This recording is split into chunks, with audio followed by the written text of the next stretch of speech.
허균의 소설 홍길동전에 이런 대목이 나옵니다. 아버지를 아버지라 부르지 못하고 형을 형이라 부르지 못하니 이런 처지의 운전기사들이 있습니다. 자신이 산 버스인데 자기 버스라 하지 못하는 바로 지입버스 기사들입니다. 관광버스나 통근, 통학버스들에서 흔히 볼 수 있습니다. 내 것을 내 것이라 하지 못해 사기를 당해도 눈물 흘리는 것밖에는 할 게 없는 지입 차량 기사들의 고통. 기자가 간다. 김상엽 기자가 취재했습니다. 충북 진천군 진천읍. 읍내와 시골 마을들을 연결하는 교통편은 주로 마을버스입니다.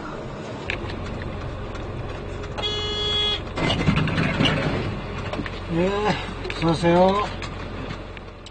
네, 어서오세요. 네, 어서오세요. 마을버스 운전기사 금화섭 씨. 승객들과 인사를 할 때 외에는 안색이 그리 밝지 않습니다. 한 달에 받는 건 280을 받고 있습니다. 기름값 한 얼마 내시는 거예요? 한 기름값 정도는 뭐 한 90에서 100만 원 정도 나가고. 금화섭 씨에게 씨름이 생긴 건 6년 전 버스를 사면서부터입니다. 모아둔 돈 2천만 원에다 아버지의 보증까지 더해 45인승 대형 버스 한 대를 샀습니다. 꿈에도 그리던 내 차를 갖고 사업을 해보겠다고 한 것인데 불행의 시작이 됐습니다. 버스를 사도록 주선했던 버스 회사의 대표가 회사 버스들을 모두 처분하고 달아난 겁니다. 버스를 회사 명의로 해야 기사로 등록해주는 이른바 지입제도를 악용한 사기 행각이었습니다. 여기 취직할 때도 이거를 버스를 사서 들어가야 되는 건가요? 예. 이 버스를 안 가져오면 일을 안 시켜주나요? 뭐, 안 시켜주죠. 거의가 지금 하시는 분들이 저 같은 경우가 거의가 한 80% 이상은 아마 그런 일을 하고 계실 거예요.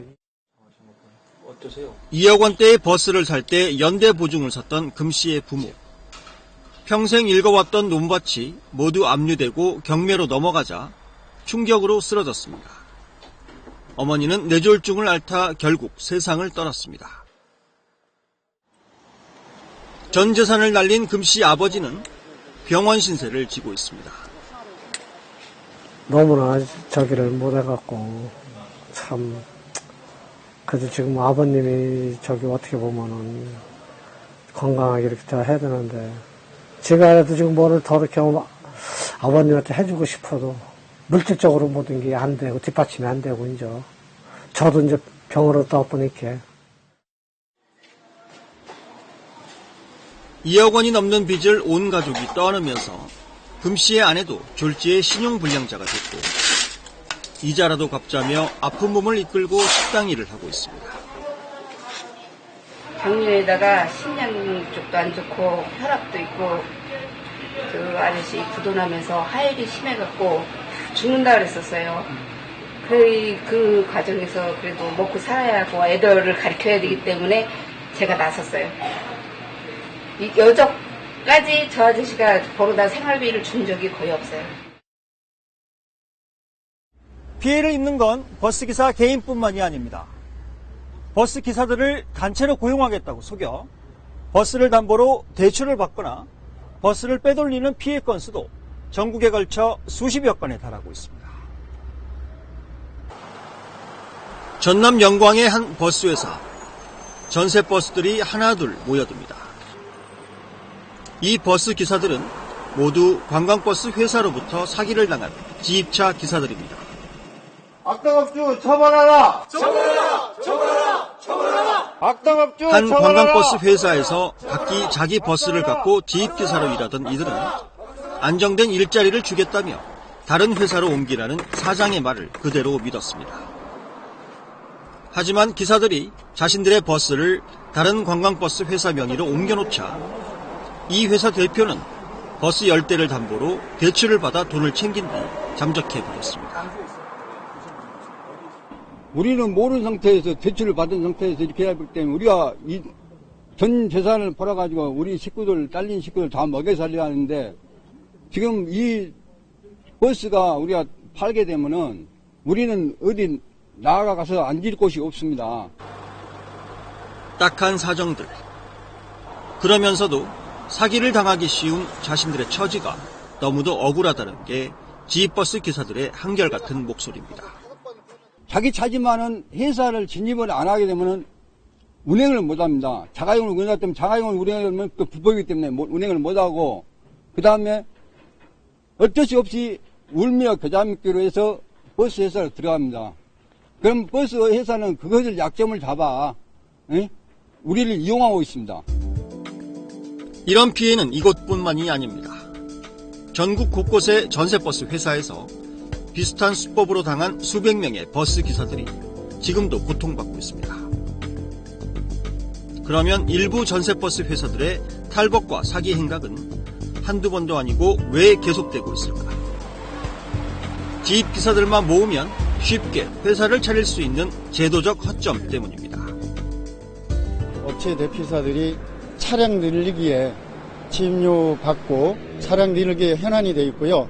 아주 잘못된 이 법안에 의하여 업체 대표들이 지입기사의 그 약점을 이용해서 많이 그 횡포와 횡령까지 일삼고 있는 이런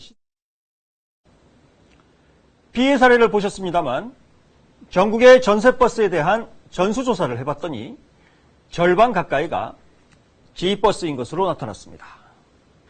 원래 소유는 버스기사지만 운수회사 이름으로 등록되어 있는 지입버스.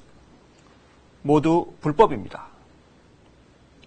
이런 식으로 운영을 하면 회사 측은 별다른 추가 부담 없이 버스를 들려 운행할 수 있고요.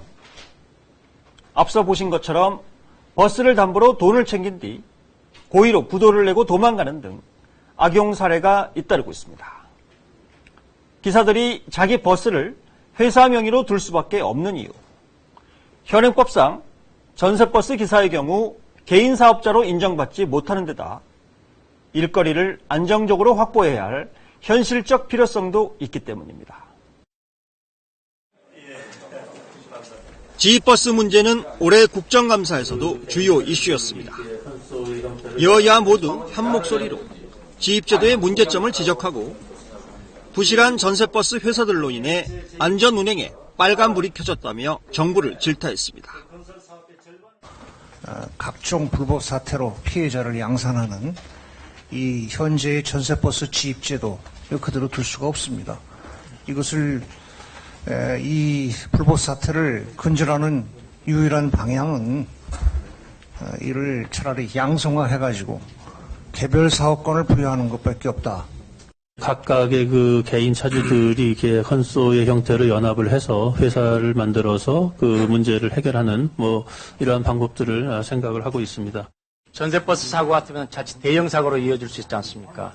그래서 안전운전 의무를 위반하지 않도록 특별하게 좀 전문성 강화랄지 교육을 좀 강화해야 될 것 같고요. 국감장 밖에선 전국의 지입버스 기사들이 모여 억울함을 호소하고 나섰습니다. 지입버스 기사들은 버스도 택시처럼 개인 면허권을 부여해 주길 기대하고 있습니다. 저희들은 이것은 개인 면허로 가야 된다고 생각을 하고 있습니다. 개별 사업권을 줘갖고 내 재산 내가 지킬 수 있게 하면 지금보다 훨씬 더 안전적으로 할 수 있고. 하지만 정부의 생각은 다릅니다. 버스 공급을 조절하고 부실한 회사를 도태시키면 지금의 문제를 해결할 수 있다는 입장. 개인버스 면허제를 도입하면 오히려 부실 정비 등으로 안전이 위협받기 쉽다는 겁니다. 개별 허가권을 허용할 경우에는 차량 안전관리를 담보할 수 없습니다. 그리고 과잉 공급이 심화될 것으로 예측되기 때문에 아주 신중한 검토가 필요합니다. 전세버스 회사들도 지입버스 기사들의 사기 피해는 극히 일부 회사의 사례로 대부분은 문제없이 운행되고 있다고 주장합니다. 승객이 보통 30-40명씩 탑승을 하고 운행을 합니다. 개인 택시나 화물이나 이런 거는 앞으로는 차원이 틀려요. 저희들은 한번 중대 사고가 나면은 대처할 방법이 없어요. 개별을 했을 경우에. 수도권 전세 버스들의 기착지 역할을 하고 있는 서울 사당전철역 일대. 출퇴근 시간마다 전세 버스들로 붐빕니다.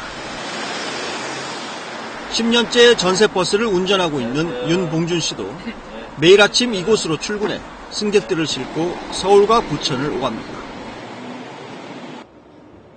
버스 할부금의 보험료, 50만 원가량의 지입료까지 회사에 내고 나면 생계를 꾸리기가 쉽지 않습니다. 그래서 윤 씨는 요즘 어린이 통학버스 일까지 함께하고 있습니다. 중간에는 이제 유치원 어린이들 이제 태우고 가기도 하고 시간 맞는 일을 이제 막 하는 거죠.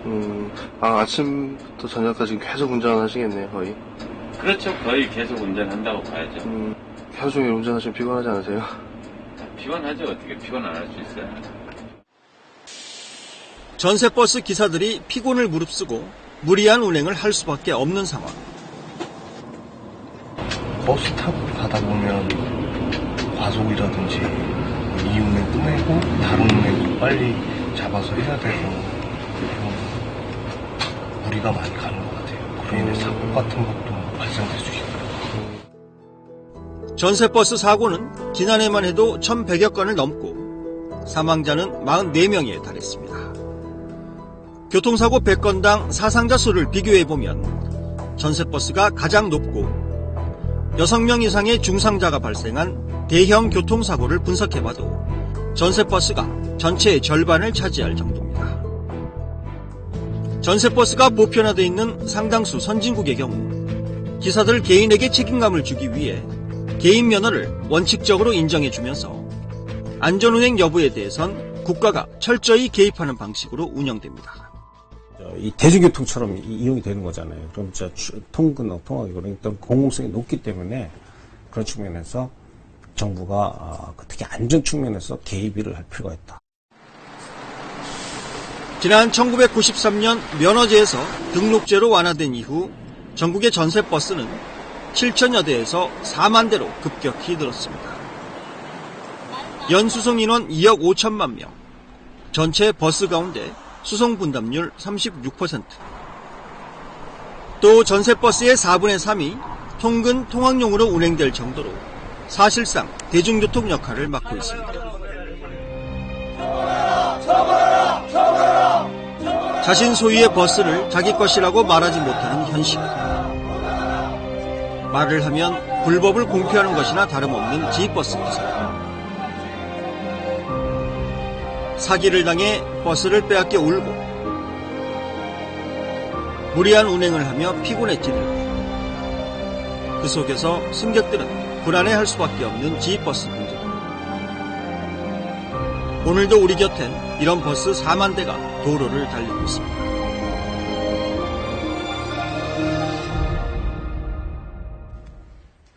날이 추워졌습니다. 비도 온다고 합니다. 낙엽을 밟으며 느끼던 늦가을의 정취도 이제 끝인 것 같습니다. 우리 사회의 여러 갈등들, 어려움, 이런 것도 계절과 함께 자연스레 지나가고 풀리고 하면 얼마나 좋겠습니까? 편안한 밤 보내십시오. 다음 주 금요일에 뵙겠습니다.